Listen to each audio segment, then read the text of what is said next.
عليكم ورحمة الله. كما سنشرح الحمد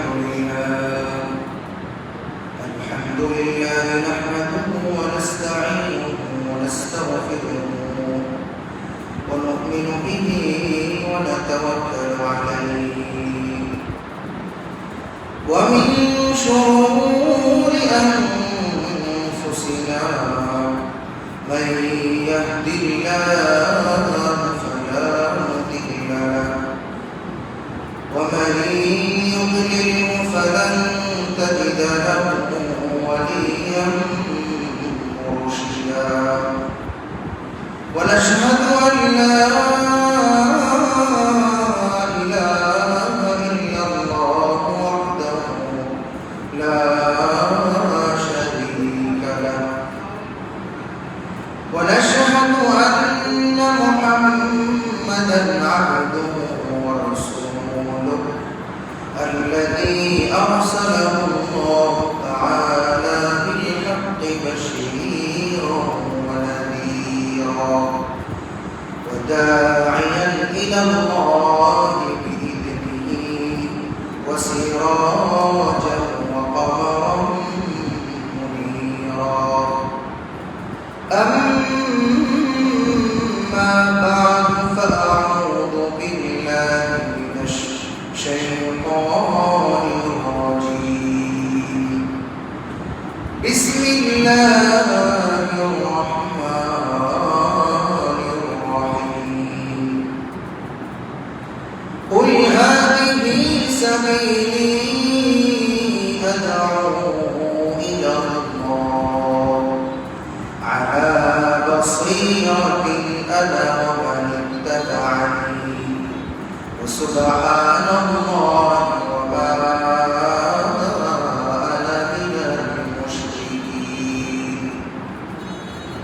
وعن أبي هريرة رضي الله تعالى عنه عن النبي صلى الله عليه وسلم يقول والذي نفس محمد بيده لا يسمع بي أحد ولا يهودي ولا نصراني ثم يموت بذلك ولم يؤمن بالذي أرسلت به إلا كان من أصحاب النار رواه مسلم أو كما قال عليه الصلاة والسلام. সম্মানিত সুধী, আল্লাহ তাআলার দরবারে অসংখ্য শুকরিয়া। আল্লাহ তাআলা আমাদেরকে বাইতুল সুন্নাহ মসজিদ এন্ড ইসলামিক সেন্টারের মাগরিবের সালাত জামাত শরীফ আদায় করার তৌফিক দিয়েছেন বলে আলহামদুলিল্লাহ। এবং আমি কৃতজ্ঞতা জানাচ্ছি যারা আজকের এই আয়োজনকে পরিপূর্ণ করেছেন, সফল করেছেন। আজকের এই আয়োজনের জন্য অর্থাৎ বাইতুল সুন্নাহ মসজিদ এন্ড ইসলামিক সেন্টারের সাথে যারা সংশ্লিষ্ট, এর জন্য যারা শ্রম দিচ্ছেন, অর্থ দিচ্ছেন এবং সময় ব্যয় করছেন, সেই সাথে লক্ষ কোটি দরুদ ও সালাম হযরত মুহাম্মদ রাসূলুল্লাহ সাল্লাল্লাহু আলাইহি ওয়াসাল্লাম, দুনিয়া ও আখিরাতের সর্বশ্রেষ্ঠ মানব, যুগ শ্রেষ্ঠ সৃষ্টি, সে রাহমাতুল লিল আলামিন নবীর উপরে আমরা সংক্ষিপ্ত বসে দরুদ ও সালাম পাঠ করি। আল্লাহুম্মা সাল্লি আলাইহি আল্লাহুম্মা বারিক আলাইহি। আজকে ইসলামী হারাকার আলোচ্য বিষয় ইসলামী শরিয়াহ মোতাবেক কোরআন ও হাদিস এর আলোকে সহিহ আকীদার গুরুত্ব। সহিহ আকীদার গুরুত্ব। আসুন আমরা আল্লাহ তাআলার দরবারে আবারও শুকরিয়া আদায় করি বলে আলহামদুলিল্লাহ। আল্লাহ তাআলা সূরা ইব্রাহিম এই সূরাতে আয়াত নাম্বার 7 এ বলতেছেন ওয়া ইন তাআলা রাব্বুকুম, আল্লাহ তাআলা ঘোষণা দিচ্ছেন লা ইন শাকারতুম লা আযীদান্নাকুম, বান্দা আমার নিয়ামতের শুকরিয়া আদায় করো, যদি তোমরা আমার নিয়ামতের শুকরিয়া আদায় করো আমি নিয়ামত বৃদ্ধি করে দেব। সুবহানাল্লাহ।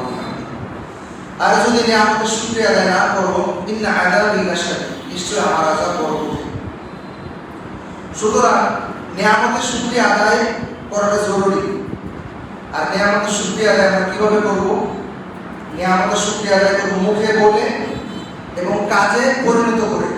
আল্লাহ তাআলা সূরাতুল বাকারার 152 নম্বর আয়াতে বলতেছেন, ইয়া আইয়ুহাল্লাযীনা আমানু কুলু মিন তাইয়্যিবাতি মা রাযাকনাকুম ওয়াশকুরু লিল্লাহ ইন কুনতুম ইয়্যাহু তা'বুদুন। হে মুমিন বান্দাগণ, হে মুমিন বান্দাগণ, তোমরা আল্লাহ তাআলার হালাল রিজিক হতে খাও এবং পান করো। ওয়াশকুরু লিল্লাহ, এবং আল্লাহ তাআলার শুকরিয়া আদায় করো। ইন কুনতুম ইয়্যাহু তা'বুদুন, যদি তোমরা তার ইবাদত করো। অর্থাৎ শুকরিয়া আদায় করার জন্য ইবাদত করা জরুরি। শুকরিয়া আদায় করার জন্য ইবাদত করা জরুরি। আমরা আল্লাহ তাআলার শুকরিয়া আদায় করি, আমরা বিশ্বাস করি আল্লাহ তাআলা আমাদের স্রষ্টা, আল্লাহ তাআলা আমাদেরকে সৃষ্টি করেছেন, আল্লাহ তাআলা আমাদেরকে লালন করতেছেন, এই কথা আমরা মুখে বলি, কিন্তু কাজে পরিণত করি না। শুকরিয়া আদায় হবে, কথা বলেন, শুকরিয়া আদায় হবে। তো শুকরিয়া আদায় হওয়ার জন্য কাজে পরিণত হওয়ার দরকার আছে না? অবশ্যই শুকরিয়া আদায় করার জন্য মুখে বলতে হবে, কাজে পরিণত করতে হবে। কেননা এই ব্যাপারে আল্লাহ রাসূল সাল্লাল্লাহু আলাইহি ওয়াসাল্লাম মুআয ইবনে জাবাল রাদিয়াল্লাহু তাআলা থেকে বর্ণিত, তিনি মুআয রাদিয়াল্লাহু তাআলার হাত ধরলেন এবং বললেন, ওয়াল্লাহি ইন্নী লা উহিব্বু, ওয়াল্লাহি ইন্নী লা উহিব্বু। এই কথাটা তিনবার বললেন, হে মুআয, আমি তোমাকে ভালোবাসি, আমি তোমাকে ভালোবাসি, এবং তুমি যদি আমাকে ভালোবেসে থাকো তাহলে তুমি কখনো এই দোয়া, আমি তোমাকে এখন যা শেখাচ্ছি, এই দোয়াটা নামাজ সালাত আদায় করার শেষে এই দোয়া পড়তে ভুলবে না। হাদিসটা আবু দাউদে এবং নাসাইতে বর্ণনা করা আছে। ইমাম নাসিরউদ্দিন আলবানী এই হাদিসের ব্যাপারে সহিহ এই ব্যাপারে মত পোষণ করছেন। তিনি বলেন, আল্লাহ রাসূল শিখাচ্ছেন, আল্লাহুম্মা আইন্নি আলা যিকরিকা ওয়া শুকরিকা ওয়া হুসনি ইবাদাতিক। হে আল্লাহ, আপনি আমাকে আপনার জিকির আজকার করার জন্য, আপনার শুকর গুজার বান্দা হওয়ার জন্য, শুকরিয়া আদায় করার জন্য এবং উত্তমভাবে আপনার ইবাদত বন্দেগী করার জন্য আপনি আমাকে সাহায্য করুন। তার মানে শুকরিয়া আদায় করার সাথে ইবাদতের সম্পর্ক আছে না নাই? কথা বলেন, কথা বুঝতেছেন? তো শুকরিয়া আদায়ের সাথে ইবাদতের সম্পর্ক আছে না নাই? কেউ একজন বলতেছে, আমি আপনাকে ভালোবাসি, আপনাকে পছন্দ করি, কিন্তু এই বাক্যের পাশাপাশি সেই ব্যক্তির পক্ষ থেকে আদেশ এবং হুকুম আহকাম সে অমান্য করতেছে, তার ধার ধারতেছে না, এ কথাটা মুখে বলতে হবে। সমস্ত প্রশংসা কার? সমস্ত সমস্ত কিছুর থেকে। তো এই কথার পাশাপাশি আমাদেরকে কাজে তা প্রমাণ করতে হবে। কাজে যদি প্রমাণ না করি, নামাজের সময়, সালাতের সময় হয়ে যায়, আমি সালাতের ভাব ধরি না, আমি আমার মতো আমার কাজে ব্যস্ত, সালাত পরে আগে কাজ, তো শুকর গুজার হবে। কথা বলবেন, আমার সাথে কথা বলতে হবে, নাহলে আলোচনা বুঝতেছেন কিনা বোঝা যাবে না। তো শুকর গুজার বান্দা হওয়ার জন্য ইবাদত করা আবশ্যক। ইবাদত যদি না করা হয়, শুকর গুজার বান্দা হিসাবে পরিলক্ষিত হবে। সুতরাং যারা নাফরমানি করে, আল্লাহ তাআলার অবাধ্য আচরণ করে, তারা কিন্তু আল্লাহ তাআলার শুকরগুজার বান্দা নয়। এই আল্লাহ তাআলা আমাদেরকে যে নিয়ামত সমূহ দিয়েছেন, এই একটা নিয়ামতের যদি আমরা শুকরিয়া আদায় করি, একটা নিয়ামত যদি আমরা, এই নিয়ামত সম্পর্কে যদি আমরা ভাবি, সারা জীবন যদি আমরা আল্লাহ তাআলার জন্য সিজদায় নিবেদিত হই, আল্লাহ তাআলা শুকরিয়া আদায় হবে না। এরকম একটা নিয়ামত যদি আমরা দেখি, আমাদের মানব দেহে, হিউম্যান বডিতে একটা তন্ত্র আছে, এই তন্ত্রের নাম স্নায়ু তন্ত্র। কি তন্ত্র? স্নায়ু তন্ত্র। এই তন্ত্রের কাজ হচ্ছে উদ্দীপনা জাগানো। যারা বিজ্ঞানে লেখাপড়া করছেন তারা হয়তো জানবেন, এই তন্ত্রের কাজই হচ্ছে উদ্দীপনা জাগানো। এবং বিজ্ঞান বলে একটা মানব দেহে, হিউম্যান ব্রেনের মধ্যে 100 বিলিয়ন স্নায়ুতন্ত্র আছে, নিউরন আছে। এবং আজকে থেকে যদি আগামী 3000 বছর এটা গণনা করা হয়, তাও শেষ হবে না। সুবহানাল্লাহ। অর্থাৎ এই স্নায়ুতন্ত্র আমাদের সারা দেহে বিরাজমান। যখন আমরা কোনো কাজ করি, তখন এই কাজের সময় ধরেন আমরা কাজ করতেছি, পায়ের এক কোণে একটা ব্যথা অনুভব করলাম, পায়ে কোনায় কোনো কাটা বা মশা আমাদেরকে কামড় দিল বা কাটা যুক্ত হলো, তো ব্যথা পাই না, আমি কিন্তু কাজের মধ্যে আছি, আমি কি আমার সেই স্থানে দেখছি? দেখি নাই। কিন্তু নিউরন স্নায়ুতন্ত্র সেই খোঁজাটা লাগার সাথে সাথে ব্রেনে সিগন্যাল দিছে যে এই দেহের অমুক জায়গায় আক্রান্ত হয়েছে। ব্রেন সাথে সাথে কাজের ওয়ার্ক দিয়ে পারমিট দিয়ে দিছে যে সাথে সাথে পাটা সরাই ফেলতে হবে। অর্থাৎ মশা ধরে পিঠে কামড় দিয়েছে, আপনি কি পিঠে দেখছেন? কিন্তু হাতটা যায় সেখানে মশাটাকে মেরে ফেলে না। তো আমি তো সেটা চোখে দেখি নাই, কিন্তু অনুভব করছি। তো এই জন্য এই একমাত্র এই নিউরন যখন মানব দেহে নিষ্ক্রিয় হয়ে যায় তখন সেই অঙ্গটা অবশ হয়ে যায়। আর যখন এই নিউরন সক্রিয় থাকে তখন আমরা আমাদের কাজের উদ্দীপনা পাই। এরকম হাজারো নিয়ামত আল্লাহ তাআলা আমাদেরকে দিয়ে রাখছে। এই নিয়ামতের শুকরিয়া যদি আমরা করতে থাকি, কখনো নিয়ামতের শুকরিয়া আদায় হবে না। আল্লাহ তাআলা সূরা ইব্রাহিমের 34 নম্বর আয়াতে বলে, ওয়া আতাকুম মিন কুল্লি মা সাআলতুমু, ওয়া আতাকুম, তিনি তোমাদেরকে সেই সমস্ত কিছু দিয়েছেন, মিন কুল্লি মা সাআলতুমু, যা তোমরা চেয়েছো। ওয়া ইন তাউদু নি'মাতাল্লাহ লা তুহসুহা, আর তুমি যদি তোমরা যদি আল্লাহ তাআলা নিয়ামতের গণনা আদায় শুরু করো, নিয়ামতের গণনা শুরু করো, লা তুহসুহা, কখনো তা শেষ করা যাবে না। সুবহানাল্লাহ। ইন্নাল ইনসানা লাযুলুমুন কাফার, আর নিশ্চয়ই মানুষ অকৃতজ্ঞ, নাফরমান। এই জন্য আল্লাহ তাআলা বলতেছেন, কেননা আমরা আল্লাহ তাআলার নিয়ামতের শুকরিয়া আদায় করেই শেষ করতে পারবো না। এটা আল্লাহ তাআলা বলতেছেন। কার কথা এটা? কথা বলেন, কার কথা? আল্লাহর কথা। আল্লাহ বলছেন যে নিয়ামতের শুকরিয়া আদায় করে শেষ করতে পারবে না, নিয়ামতের গণনা করে তা শেষ করা যাবে না। সেই জায়গায় আমরা নিয়ামতের গণনা আদায় না করে, নিয়ামতের ব্যাপারে শুকরিয়া আদায় না করে আমরা আল্লাহ তাআলার অবাধ্যে লিপ্ত হই, তার মানে আল্লাহর দেওয়া নিয়ামত আমার পছন্দ না। কথা বলেন ঠিক কিনা? যদি আল্লাহ তাআলার দেওয়া নিয়ামতে আমরা সন্তুষ্ট থাকতাম, আমাদের সালাত বাদ যাইত, আমাদের দ্বারা আল্লাহ নাফরমান হইতো না। তো যাই হোক, মূল আলোচ্য বিষয় সদা সর্বদাই সুখে দুঃখে কষ্টে এবং যে কোনো অবস্থায় আল্লাহ তাআলা শুকরিয়া আদায় করতে হবে। আমরা আবারও আল্লাহ শুকরিয়া আদায় করি বলে আলহামদুলিল্লাহ। আজকের আলোচ্য বিষয় আকীদার গুরুত্ব। ইসলামী শরিয়া মোতাবেক আকীদার গুরুত্ব, সহিহ আকীদা লালনের গুরুত্ব। আকীদা এর শব্দ হচ্ছে বিশ্বাস, ভিত্তি। এটি আকাঈদ, এই আরবি বহুবচনের এক বচন এবং এর বহুবচন হচ্ছে আকীদা, আকাঈদ। এর অর্থ হচ্ছে বিশ্বাস মানা, নীতি মানা। একক অর্থে বিশ্বাস আর বহু অর্থে বিশ্বাস মানা। বুখারী শরীফের মধ্যে হাদিসে এসেছে, ওমর রাদিয়াল্লাহু আনহু বর্ণনা করেন, মুসলিম শরীফে হাদিসটা বর্ণনা করা হয়েছে। ওমর রাদিয়াল্লাহু আনহু বলছেন, একদা আমরা রাসূল সাল্লাল্লাহু আলাইহি ওয়াসাল্লামের সামনে উপবিষ্ট ছিলাম।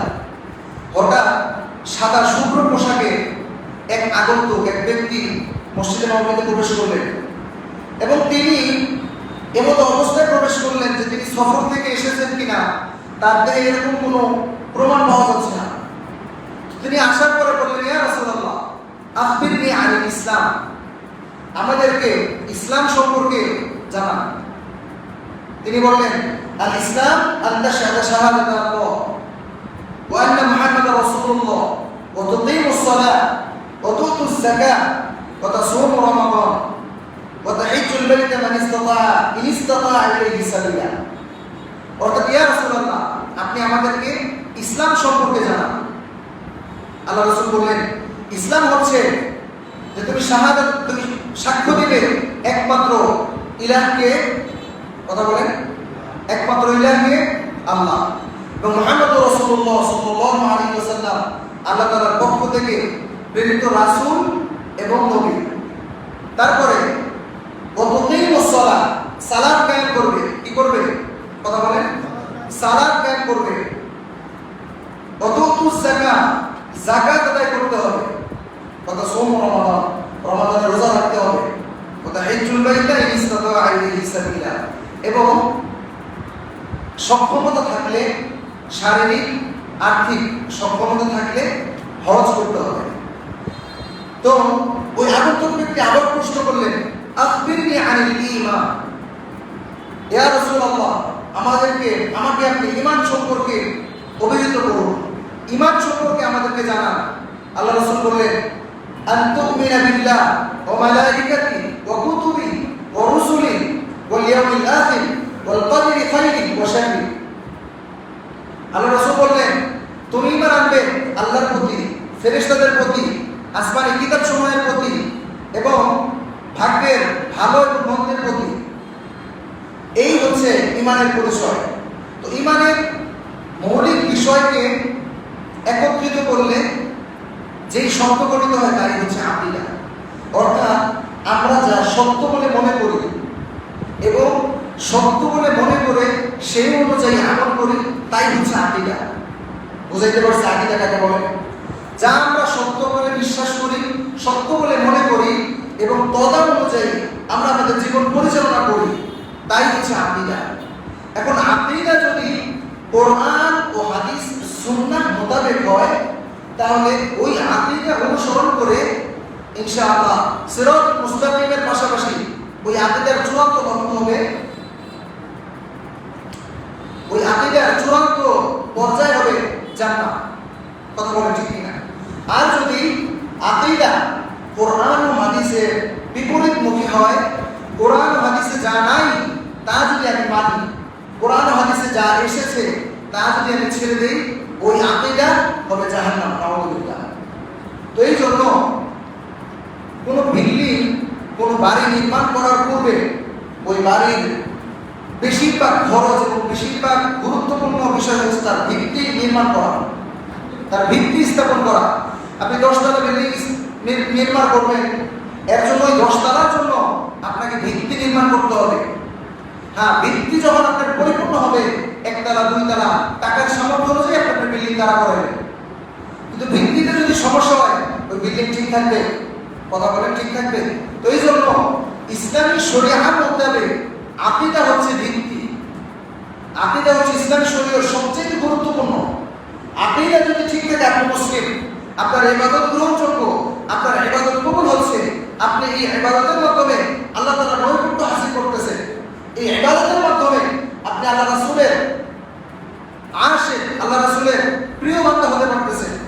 কিন্তু আকীদা যদি ঠিক না থাকে, আপনি যত ইবাদত করেন না কেন, যত সুন্নাহ অনুসরণ করেন না কেন, সারা জীবনও যদি নামাজ পড়তে পড়তে, সালাত আদায় করতে করতে, দান সাদাকা করতে করতে জীবন শেষ করা হয়, আকীদা যদি ঠিক না থাকে, টোটাল ফলাফল জিরো, নাউযুবিল্লাহ। এই জন্য আমলের পূর্বে সর্বপ্রথম যে শর্ত হচ্ছে আকীদা ঠিক করা। কেননা আল্লাহ রাসূল সাল্লাল্লাহু আলাইহি ওয়াসাল্লাম বলতেছেন,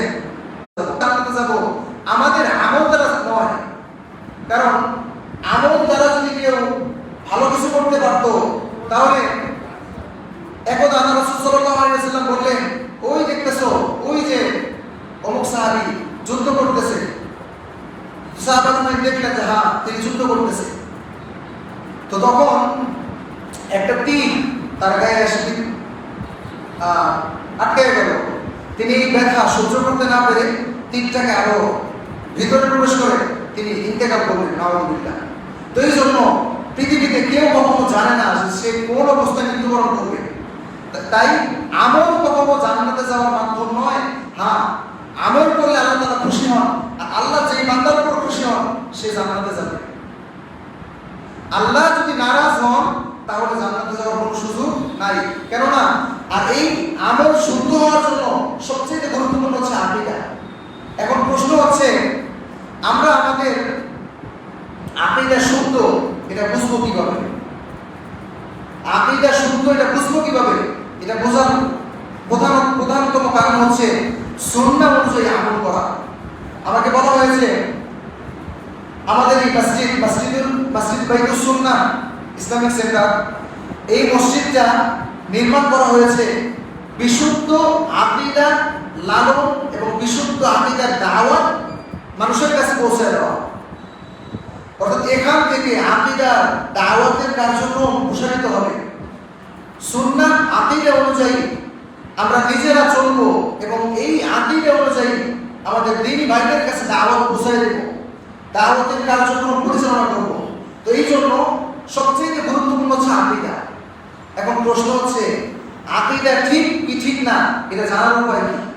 যেমন সুন্নাহ এর আলোকে যে জীবনযাপন করতেছে, আমরা খেয়াল করি সুন্নাহর আলোকে যারা জীবনযাপন করতেছে তাদের আকীদা ঠিক। কারণ আল্লাহ রাসূল তারাক্তু ফীকুম আমরাইন লান তাদিল্লু মা তামাসসাকতুম বিহিমা কিতাবাল্লাহ ওয়া সুন্নাত রাসূল। আল্লাহর কোরআন এবং রাসূল সাল্লাল্লাহু আলাইহি ওয়াসাল্লামের পক্ষ থেকে বিশুদ্ধ হাদিস যারা অনুসরণ করতেছে তাদের আকীদা সঠিক। এখন প্রশ্ন হচ্ছে আমাদের সমাজে কিছু কুসংস্কার, কিছু বেদাত আছে না নাই? যেমন 40 এরকম কিছু কাজ হয় কি হয় না? তারপরে মিলাদ কিয়াম, রাসূলের সম্মানার্থে কিছু দ্বীনি ভাইরা তারা দাঁড়িয়ে কিয়াম করে, এরকম কিছু কাজ আমাদের সমাজে হয় কিনা? আলহামদুলিল্লাহ এই সমাজে হয়তো হয় না, কিন্তু আমাদের যে গ্রাম্য এলাকা সেখানে এই কাজের খুব বিস্তৃতি। এখন প্রশ্ন হচ্ছে যেই কাজ সাহাবা আজমাইনের জীবনী থেকে পাওয়া যায় না, তাবেঈন, তাবেঈন, খুলাফায়ে রাশিদিন, আইম্মায়ে মুজতাহিদিন, শুধু তাই নয় ইমাম আবু হানিফা, আহমদ ইবনে হাম্বল, শাফিঈ, মালিকি, কোন ইমামের পক্ষ থেকে এই রকম কাজের কোনো বর্ণনা নাই। কিন্তু সেই কাজ আমাদের সমাজে হচ্ছে কিনা? এরকম দেখা গেছে আমাদের গ্রামে এক লোকের বাবা ইন্তেকাল করছে, সে দিন আনে দিন খায়, তার উপার্জন লিমিটেড, অল্প সংখ্যক উপার্জন করে, সে টাকা কর্জ করে ঋণ করে গরু কিনে বাবার জন্য 40 করছে। এখন প্রশ্ন হচ্ছে 40 করা কোন হাদিসে আছে? সাহাবীদের জীবন থেকে, আল্লাহ রাসূলের জীবন থেকে এর কি কোনো প্রমাণ আছে কিনা আল্লাহই ভালো জানে। যদি প্রমাণ থাকতো সাহাবা আজমাইন বিশুদ্ধ সহিহের আলোকে আমাদেরকে জানায় যেতেন, কিন্তু না, এর কোনো অস্তিত্ব নাই। কিন্তু এই কাজটা এইভাবে চলতেছে যে এই কাজ না করলে হয়তো আমার আব্বার মাগফিরাত হবে না, এরকম হচ্ছে কিনা? শুধু তাই না, কিয়াম না করলে, রাসূলের সাথে কিয়াম না করলে বলা হচ্ছে বিয়াদত। অথচ সাহাবীদের জীবন থেকে নিয়ে, তবে তাবেঈনের জীবন থেকে নিয়ে কোথাও যদি কিয়াম পাওয়া যেত, কিয়াম যদি সহিহ শুদ্ধ কোনো কাজ থাকতো, সাহাবাদের জীবন থেকে আমরা পাইতাম, তবে তাবেঈনের জীবন থেকে আমরা পাইতাম। কোথায় যা পাওয়া যায় না, এই কাজের মাধ্যমে তারা আল্লাহ রাসূলকে সম্মান করতেছে। এখন প্রশ্ন হচ্ছে যেই কাজ রাসূলের সাহাবা আজমাইন করেন নাই, যেই কাজ তাবেঈন করেন নাই, এই কাজ যদি কেউ রাসূলকে সম্মান প্রদর্শন গুরুত্বপূর্ণ এই মনে করে যদি কেউ আমল করে, এর সাথে যারা সম্পৃক্ত করে, তাহলে বুঝতে হবে আকীদার মধ্যে ভেজাল আছে। কথা বলেন, আকীদার মধ্যে ভেজাল আছে। আল্লাহ রাসূল সাল্লাল্লাহু আলাইহি ওয়াসাল্লাম বলেছেন, তোমরা মসজিদে প্রবেশ করে 2 রাকাত সালাত আদায় না করে বসবে না, হাত্তা ইয়াখতুবুল, যদি না কোনো জুমআর দিন খুতবা চলাকালীন সময়ও মসজিদে প্রবেশ করে 2 রাকাত সালাত আদায় না করে বসবে না। এইরকম হাদিসে খুব জোরালোভাবে বলা আছে সালাতুল তাহিয়াতুল মসজিদ, অর্থাৎ 2 রাকাত সালাত আদায় না করে তুমি মসজিদে বসবে না। এটা আল্লাহ রাসূলের হাদিস, এটা মসজিদের হক। এখন এরকম আমার সাথেই হয়েছে, আমি এক মসজিদে গেছি, সালাত আদায়ের জন্য দাঁড়াইছি, মেম্বার থেকে বলা হয়েছে নামাজ দাঁড়াইতে নিষেধ করেন, পরে সুন্নতের সময় দেওয়া হবে। এরকম ভয় কি হয় না? কথা বলেন, সালাতের পরে সুন্নতের সময় দেওয়া হবে, সালাত দাঁড়াইতে নিষেধ করেন। শুধু তাই না, আগে যদি কেউ নামাজে দাঁড়ায় বলা হয় তাকে নিষেধ করার সময় নেই, সময় নেই। অথচ আল্লাহ রাসূলের জোরালো হাদিস, মসজিদে প্রবেশ করলাম তুমি 2 রাকাত না করে বসবে না। তো এই হাদিসটা মানা, এটা হচ্ছে সুন্নাহ। না মানতে পারলে সুন্নাহ ত্যাগ করা হলো। কিন্তু যদি কেউ এই হাদিসটাকে অবমাননা করে, এই হাদিসটার প্রয়োজন না মনে করে, তাহলে আকীদাতে সমস্যা আছে। কথা বলেন, আকীদায় সমস্যা আছে। তো এইরকম সমস্যা সংশ্লিষ্ট আকীদা নিয়ে তার পিছনে নামাজ পড়া নিয়ে সংশয় সন্দেহ আছে। গত জুমায় মাওলানা শাইখ মাহমুদুর রহমান মাদানী তিনি বলছেন আকীদা সংক্রান্ত বিষয় খুব জটিল। যদি আকীদা ঠিক না থাকে তার সালাত আদায় হবে না, তার পিছনে ইক্তিদা করা, তার পিছনে নামাজ আদায় করা সহি হবে না। এই জন্য আমাদেরকে বুঝতে হবে, আমাদের দিনী ভাইদেরকে বুঝতে হবে, কিছু কিছু সুন্নাহ আছে আমরা পালন করতে পারি না, কিছু কিছু সুন্নাহ আছে আমরা পালন করতে পারি না। তার মানে এই নয় যে এই সুন্নাহটাকে আমরা বিশ্বাস করি না।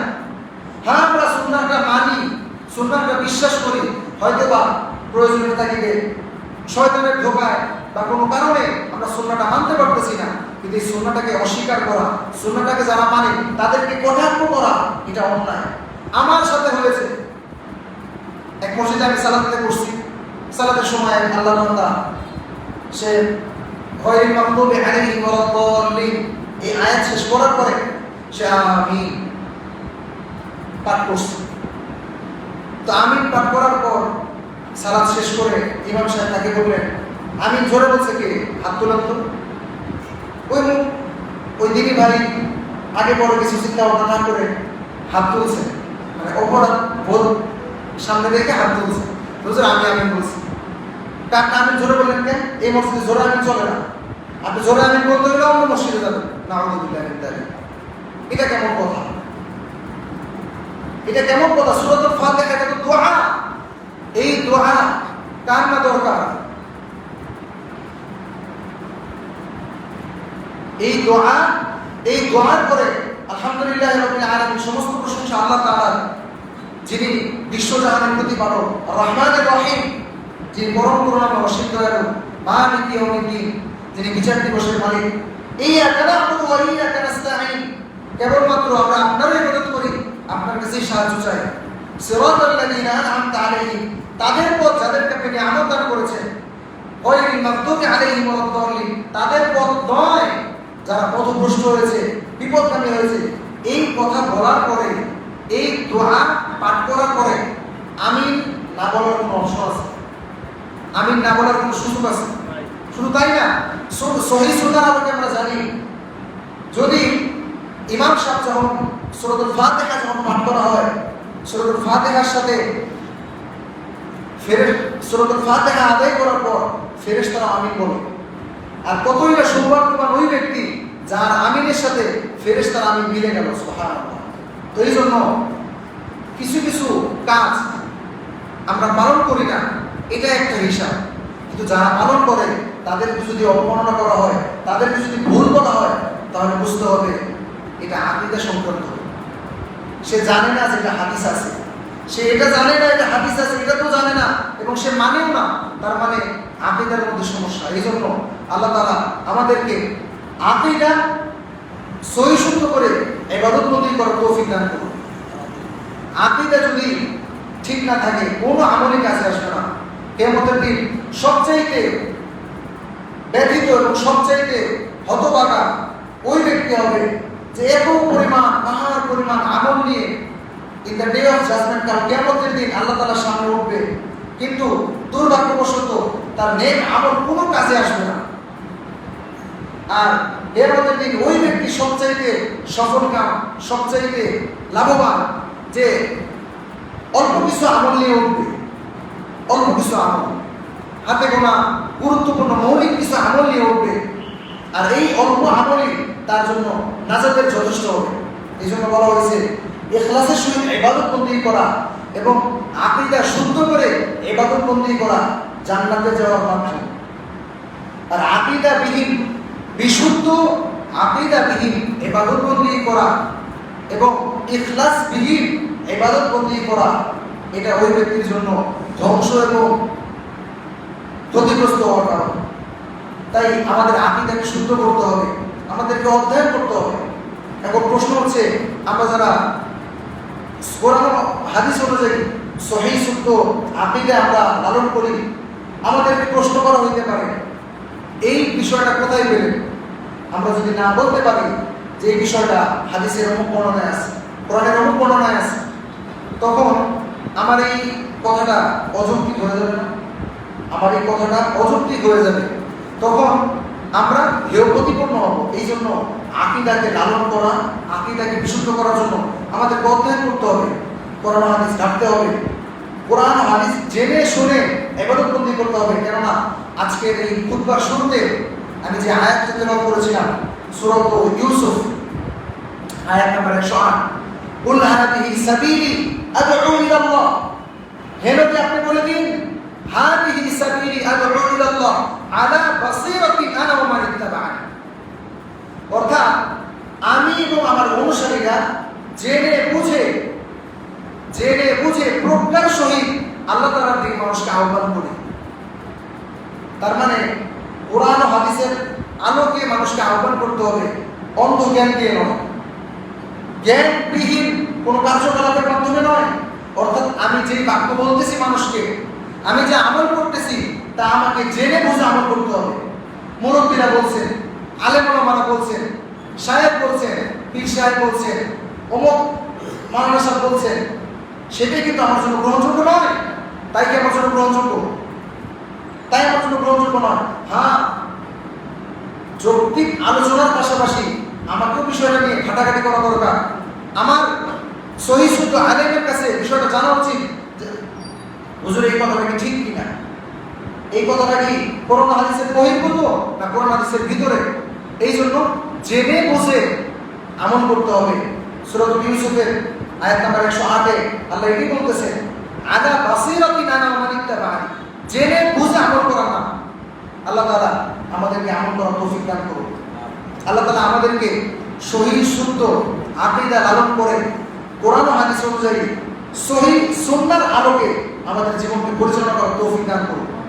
শুধু তাই না, সহিহ সুন্নাহ নিজের আমল করার পাশাপাশি এই দাওয়াত, এই সহিহ বিশুদ্ধ সুন্নাহর আলোকে জীবনযাপন করা, এই দাওয়াত আমাদের প্রতিবেশী, আমাদের পরিবারের সদস্যবৃন্দ, আমাদের প্রতিবেশীদেরকে জানাইতে হবে। মুসলমানের একটা নৈতিক দায়িত্ব কি জানেন? সে যা আমল করবে তা অপরকে জানাবে। কারণ আল্লাহ রাসূল সাল্লাল্লাহু আলাইহি ওয়াসাল্লাম সবচেয়ে কষ্ট করছেন, সবচেয়ে বেশি কষ্ট করছেন এই দাওয়াতের কাজ করতে গিয়ে, করেন নাই? তিনি যদি মক্কাতে অবস্থান করতেন, তাইফে হিজরত না করতেন, তিনি যদি মক্কা থেকে মদিনা হিজরত না করতেন, তিনি পারতেন না। আল্লাহ তাআলা যদি বলতেন আপনি আমাকে এখানেই সম্পদ দান করুন, আমরা অন্য কোথাও যাইতে পারবো না, হয়তো আল্লাহ তাআলা দান করতেন, কিন্তু না। আল্লাহ রাসূল সাল্লাল্লাহু আলাইহি ওয়াসাল্লাম এই দাওয়াতি মনোভাব নিয়ে তিনি মানুষের কাছে গেছেন, তাড়াতাড়ি গেছেন, কোরআন হাদিস মানুষকে দ্বীনের দাওয়াত দিয়েছেন, মানুষ দ্বীনের ছায়াতলে আসছে, ঠিক কি না? এই দাওয়াতের মাধ্যমে মানুষকে সহিহ সুন্নাহ এর জীবনযাপন উপহার দেওয়া সম্ভব। তো এই দাওয়াতি মনোভাব আমাদের আছে তো ইনশাআল্লাহ। এই সহিহ সুন্নাহ কোরআন হাদিস অনুযায়ী নিজে আমল করব, আমার বন্ধু, আমার আত্মীয় স্বজন, আমার প্রতিবেশী সবাইকে দাওয়াত দিতে হবে। হ্যাঁ, যখন আপনি দাওয়াত দিতে যাবেন, লোকমান আলাইহিস সালাম বলেন সূরা লোকমানে, যখন আপনি দাওয়াত দিতে যাবেন, ভালো কাজ আপনি করবেন তা এবং এই কাজের দাওয়াত দিতে যাবেন, তখন আপনার উপর মুসিবত আসবে, আপনার উপর কষ্ট আসবে, আপনাকে হেয় প্রতিপন্ন করা হবে। দুদিন আগে এরকম করছে, অমুক করছে, আজকে আমাদের বিশুদ্ধ সহিহ আলোকে দাওয়াত দিতেছে। এরকম হেয় প্রতিপন্ন কষ্ট এবং অপমান কটাক্ষ শোনা হইতে পারে। আর বলতেছে ওয়াসবির আলা মা আসাবাক, ওয়াসবির আলা মা আসাবাক, তুমি তার উপর ধৈর্য ধারণ করো যা তোমাকে বলা হচ্ছে, যে ব্যাপারে তোমাকে কষ্ট দেওয়া হচ্ছে।